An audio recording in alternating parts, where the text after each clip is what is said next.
Le retrait de l'FC M23 de l'Ouvira suscite un doute dans les chefs des autorités de Kinshasa. Le ministre de la Communication et Médias, Patrick Mouyaya, donne un certain nombre d'éléments prioritaires pour parler d'un vrai retrait.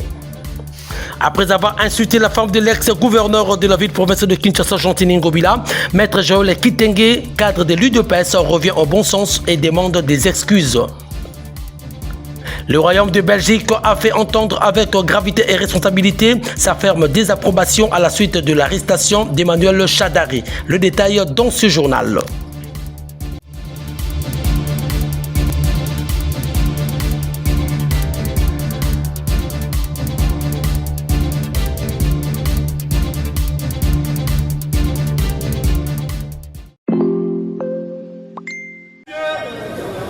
Distingués invités.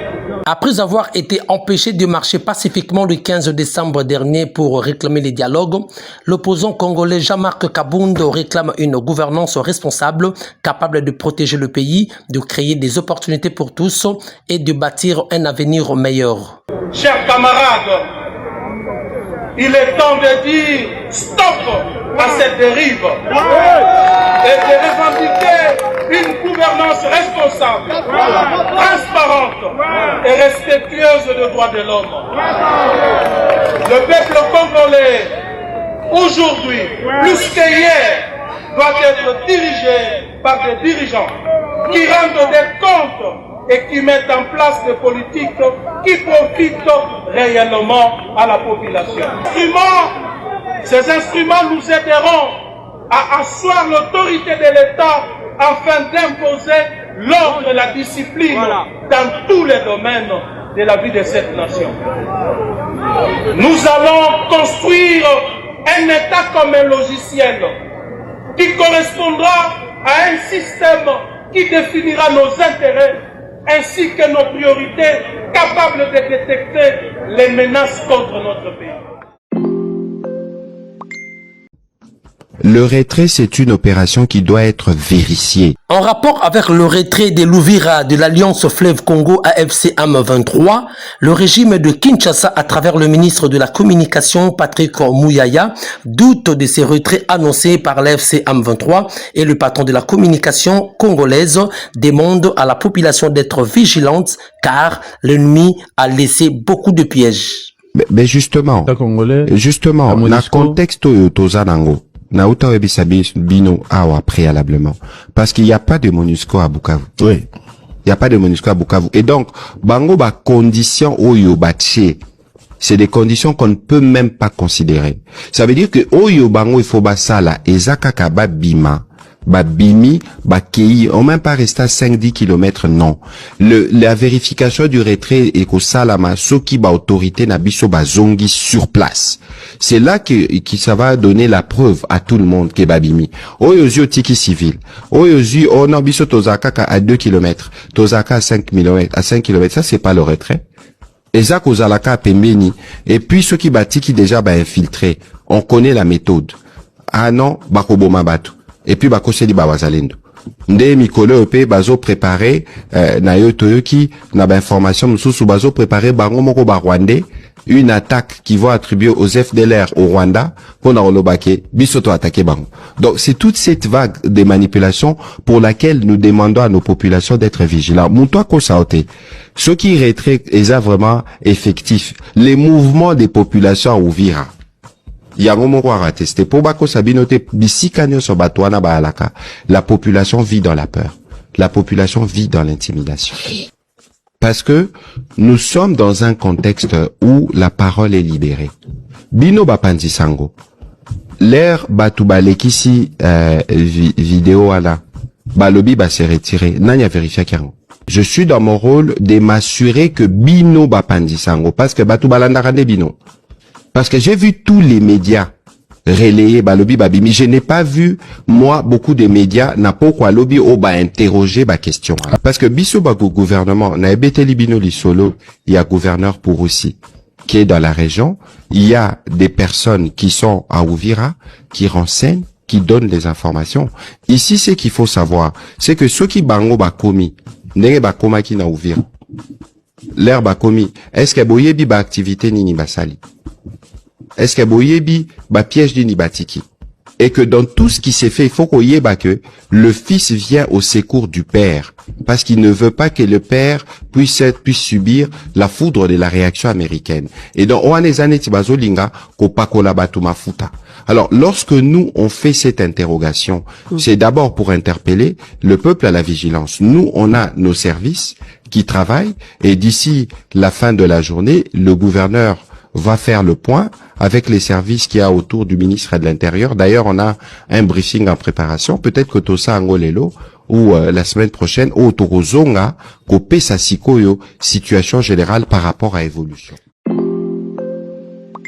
Donc pour les vagues précédentes, la mise en retraite des agents de carrière de service public de l'État, cette annonce a été faite par le vice-premier ministre, ministre de la fonction publique, Jean-Pierre Liaou, dans le cadre de la réforme de fluidification du processus de départ à la retraite.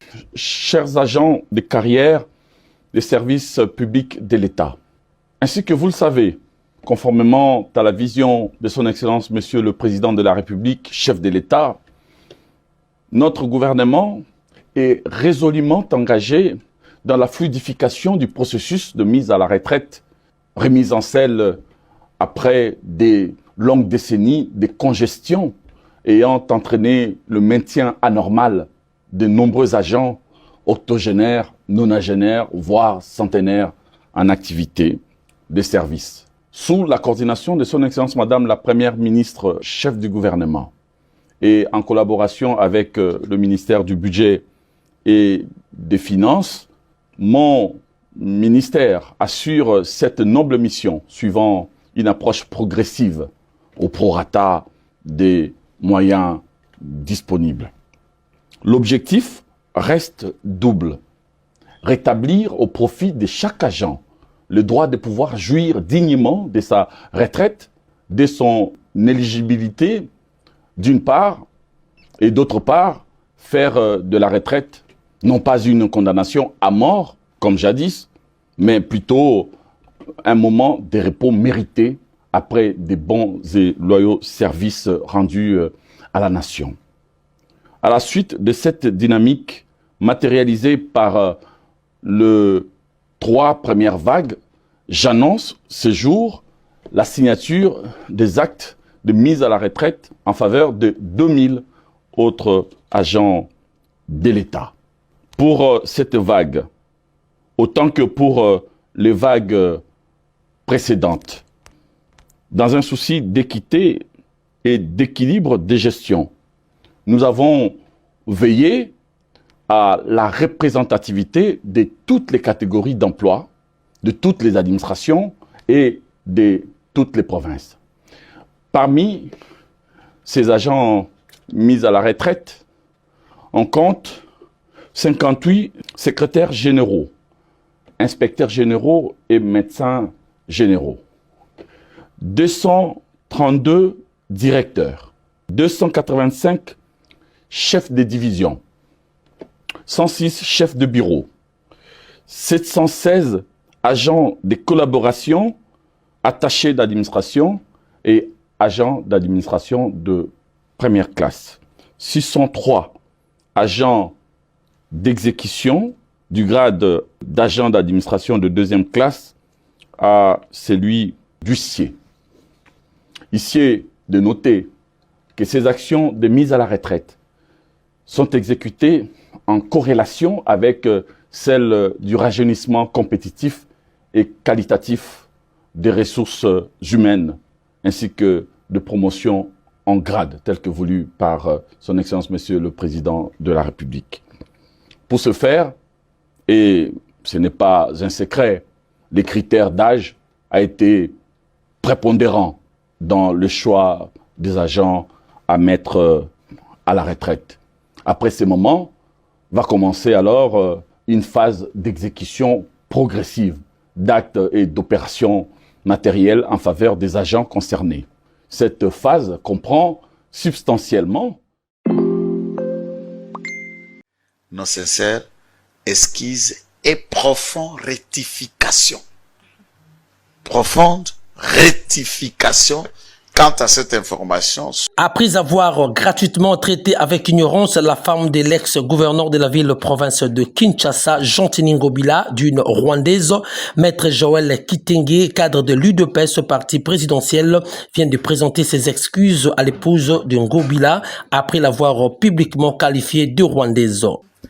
Et donc, on est soit qui, maman, madame et sénateur Gentini Ngobila, Mingi, non seulement elle, famille nae, au-delà de ce que les originaires de ma Sibis, par le méfait du Rwanda, par le massacre, ratissage bazako éradiqué par chef coutumier des familles des autochtones, de biens et qui ravissent, et Kolo Mabele, notamment Baounde, se trouvent être errants sur leur propre sol.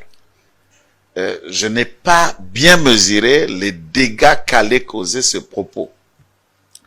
Je suis un croyant profondément enraciné Nakata Liloba Nzambe et je viens ici d'abord à madame l'épouse du sénateur Gentini Ngobila Mbaka pour lui présenter nos sincères esquisses et profonde rectification.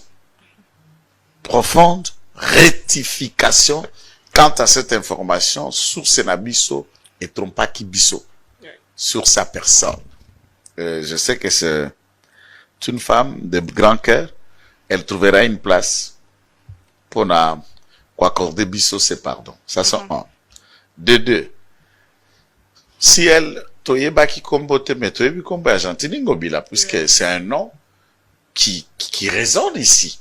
Commerçant, homme d'affaires, ancien gouverneur, ancien mandataire public, ancien gouverneur, il y a Maindombe, il y a Kinshasa, mandataire public, un mercenaire qui se trouve d'être dans beaucoup de choses. Aujourd'hui, sénateur, bon, plusieurs fois élu depuis 2006, pour différentes manches, député, sénateur, gouverneur.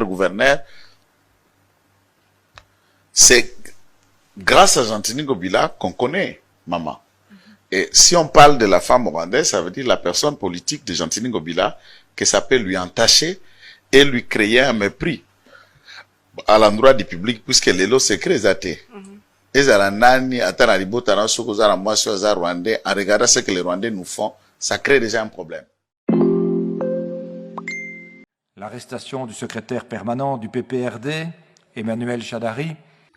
Les tons montent au sein de l'opinion tant nationale qu'internationale de manière dont le régime en place traite les opposants congolais. À cela, en Belgique, la voix de Bruxelles s'élève contre l'arrestation du secrétaire permanent du PPRD Emmanuel Chadari à travers son ministre des Affaires étrangères, M. Maxime Prévost, qui exhorte solennellement les autorités de la République démocratique du Congo à engager sans délai ni ambiguïté de mesures substantielles de décrispation politique, celle à même de restaurer la confiance érodée entre les institutions et les citoyens, de préserver la stabilité républicaine. Bruxelles appelle avec insistance à l'ouverture d'un dialogue national inclusif réunissant l'ensemble des forces politiques, sociales et citoyennes du pays, sans exclusion, sans intimidation et dans le respect des droits. Je souhaite enfin rappeler qu'à mon sens, les efforts de paix et de désescalade au niveau régional devraient être complétés par un processus interne en RDC qui permettrait aux acteurs congolais, dans toute leur diversité, de s'approprier les engagements pris au niveau international, de les traduire en actions concrètes et de s'accorder sur les grands chantiers de réformes nécessaires, y compris en matière de gouvernance. Impliquer le plus grand nombre est aussi une manière de rassembler face à l'adversité et d'apaiser la scène politique congolaise. L'arrestation du secrétaire permanent du PPRD, Emmanuel Chadari, hier, pose question et ne semble pas aller dans ce sens. Je répéterai donc aux autorités congolaises l'importance de prendre des mesures de décrispation et de chercher à s'inscrire dans une démarche de dialogue dans le respect de la Constitution et des principes républicains. Je vous remercie. Communiqué officiel du PPRD Europe. Suite à l'arrestation du camarade Emmanuel Shadary, le membre du PPRD Europe, particulièrement ceux de la Fédération France, condamne avec de la grande fermeté l'enlèvement de leur camarade secrétaire permanent du parti et demande sa libération sans condition. L'enlèvement de son Excellence Emmanuel Ramazani Shadary et ainsi que de son chef de protocole, Joseph Moirabou. Cet enlèvement survenu aux environs de 2 heures du matin, en dehors de toute procédure légale, constitue un acte grave, illégal et inacceptable. Selon plusieurs sources concordantes, des éléments de la garde présidentielle ont procédé à cette opération, ce qui constitue une violation manifeste de l'état de droit. Cet acte s'inscrit dans un climat d'intimidation politique systématiquement et marque une dérive autoritaire dangereuse. Nous le disons clairement, la RDC n'est pas une dictature. L'enlèvement du dirigeant politique n'a aucune justification. Sous le régime de Félix Tshisekedi, l'arbitraire s'installe. La paix est utilisée comme méthode de gouvernance et la loi et règlement est reléguée au second plan. Gouverner avec la contrainte est le signe évident d'un échec politique et moral. Le président Joseph Kabila Kabange a transmis les pouvoirs librement et démocratiquement en 2019. Une confiance aujourd'hui trahie par de pratiques d'intimidation et de répression. Le PPRD Europe et la Fédération PPRD France exigent sans délai la vérité totale et publique sur les circonstances de cet enlèvement, la localisation immédiate du secrétaire permanent du PPRD Emmanuel Ramazani Shadary et les CP Moirabou. 3. Les libérations immédiates et sans condition, le respect strict des droits humains, des libertés politiques et de l'état de droit.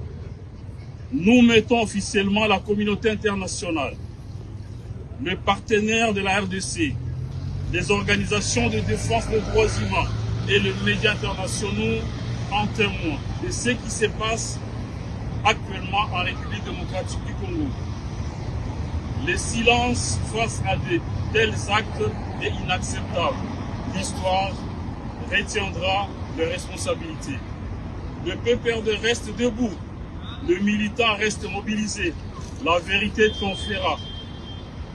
Aucun régime n'est éternel. La justice prévaudra. Nous vous remercions. Fait à Paris le 17 décembre 2025 au nom du PPRD Europe et de la Fédération PPRD France, coordonnateur Narli Amissi KM, camarade Boni Kitambala, camarade Emani Kisuka Ndombasi. Je vous remercie.